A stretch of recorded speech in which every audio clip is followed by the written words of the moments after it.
Good morning सभी aspirant को। आप सभी का हमारी ईटी एकेडमी के प्लेटफॉर्म पे स्वागत है। तो आइए स्टार्ट करते हैं अपनी डेली करंट अफेयर्स की सीरीज़ को। तो पहली जो न्यूज़ है वो है कि आईआईटी मद्रास की स्टार्टअप अग्निकूल कॉस्मोस ने श्रीहरिकोटा में अपनी निजी लॉन्च पैड से दुनिया का पहला 3D printed semi cryogenic rocket engine को लॉन्च किया है।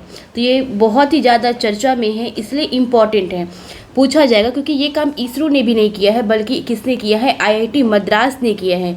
क्या तो उसने सब दुनिया का, ठीक है, ना कि भारत का बल्कि दुनिया का पहला 3D printed semi cryogenic rocket engine को लॉन्च किया है। किसने? आईआईटी मद्रास ने। दुनिया की पहली इस 3D printed semi cryogenic rocket engine का नाम क्या दिया गया है? अग्निबाण शॉर्टेड 01। याद रखना है आपको कि दुनिया के पहले 3D printed semi cryogenic rocket engine का नाम क्या है? तो अग्निबाण शॉर्टेड 01। दूसरी न्यूज़ है कि डीआरडीओ ने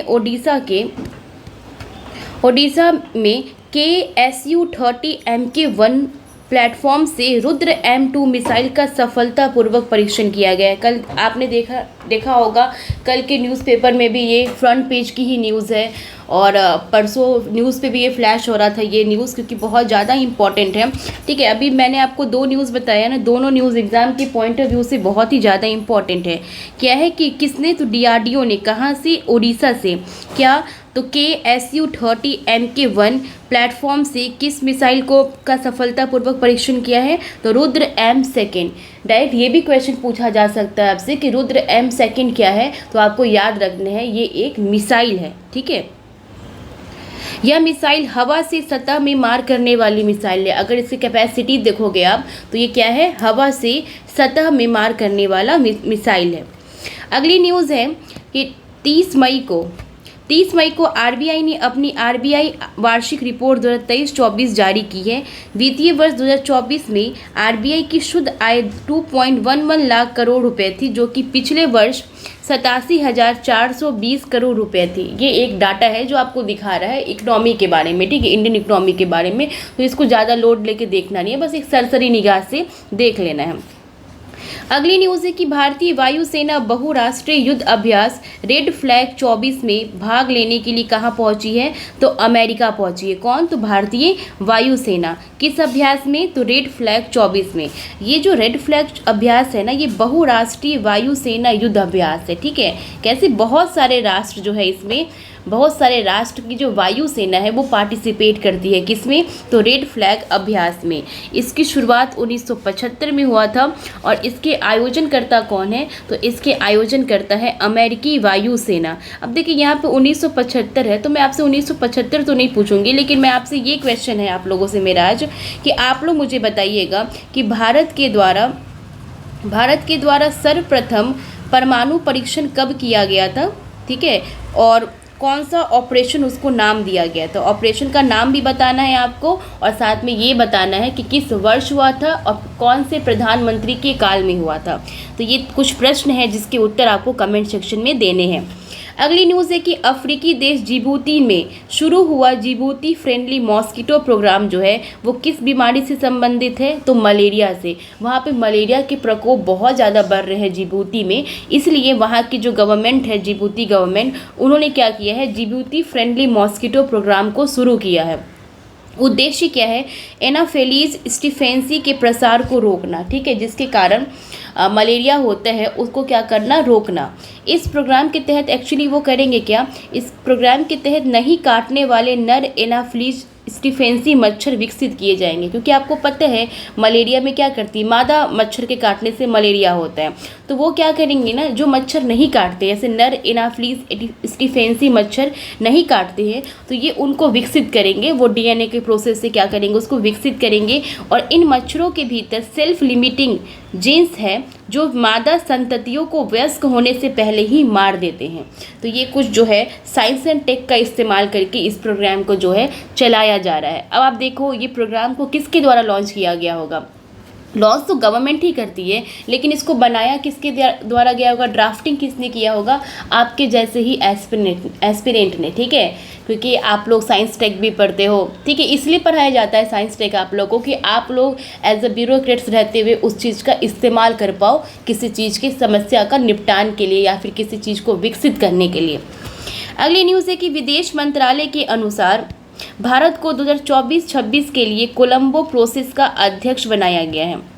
तो कोलंबो प्रोसेस का अध्यक्ष भारत को कब के लिए बनाया गया है, तो 2024-26 के लिए। ये कोलंबो प्रोसेस है क्या, तो उद्देश्य है इसका कि दक्षिण और दक्षिण पूर्व एशियाई लेबर भेजने वाले देशों के लिए एक मंच प्रदान करना, ताकि वे विदेशी रोजगार और मजदूरों के हित से जुड़े मामलों पे चर्चा कर सकें। ये कोलंबो प्रोसेस जो है इसकी शुरुआत कब हुई थी, 2003 में, और इसमें सदस्य देश कितने हैं, तो 12 हैं।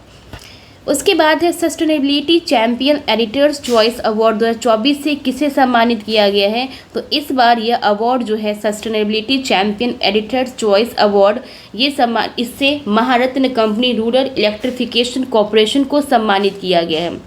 अगर इसके बारे में देखोगे आप तो ये स्टार्ट कब हुआ था, इसकी स्थापना हुई थी 25 जुलाई 1969 को। अगली न्यूज़ है कि केरल के पश्चिमी घाट पर शैवाल की नई प्रजाति ओडोक्लेडियम सहाद्रिक्रम की खोज की गई है।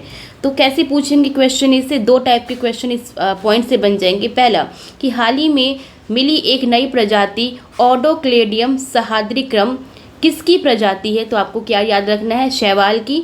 और अभी ये दूसरा क्वेश्चन क्या पूछा जा सकता है, ठीक है, कि ओडोक्लेडियम सहाद्रिक्रम जो है इसकी खोज कहाँ पे की गई है, तो केरला के पश्चिमी तट पर की गई है।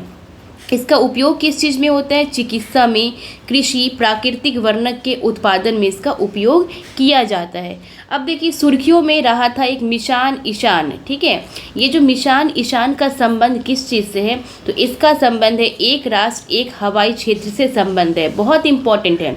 मिशान ईशान का संबंध किस चीज़ से है, तो एक राष्ट्र एक हवाई क्षेत्र से है। भारत ने हवाई यातायात प्रबंधन को सुव्यवस्थित और बेहतर बनाने के लिए अपने 4 हवाई क्षेत्रों को एकीकृत कर पूरे देश में फैलाने की प्रक्रिया जो है शुरू की है। उद्देश्य क्या है कि अपने अलग अलग हवाई क्षेत्र प्रबंधन को एकीकृत प्रणाली में समेकित करना, जिसका मुख्यालय कहाँ है, तो नागपुर में। याद रखिएगा मुख्यालय कहाँ है, तो नागपुर में है।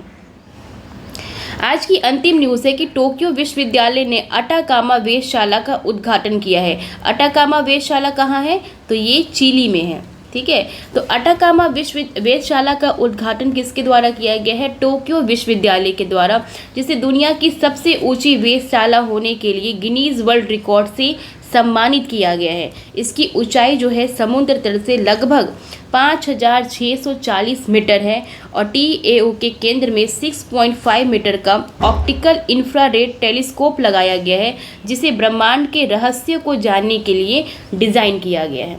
तो आज के करंट अफेयर्स में हमारा इतना ही। उम्मीद है कि आपको सेशन पसंद आया होगा और जो मैंने क्वेश्चन किया आप लोग कमेंट सेक्शन में उसका आंसर ज़रूर दीजिएगा।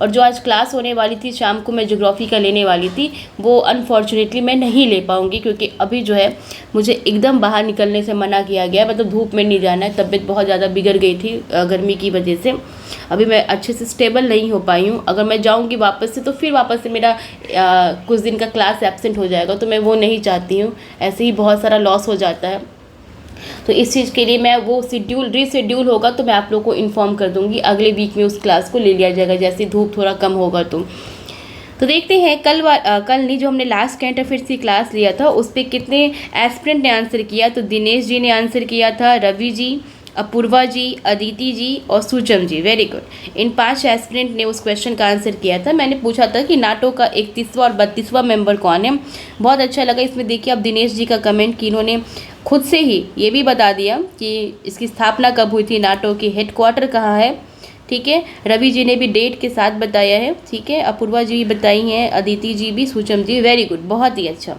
चलिए thank you so much, bye.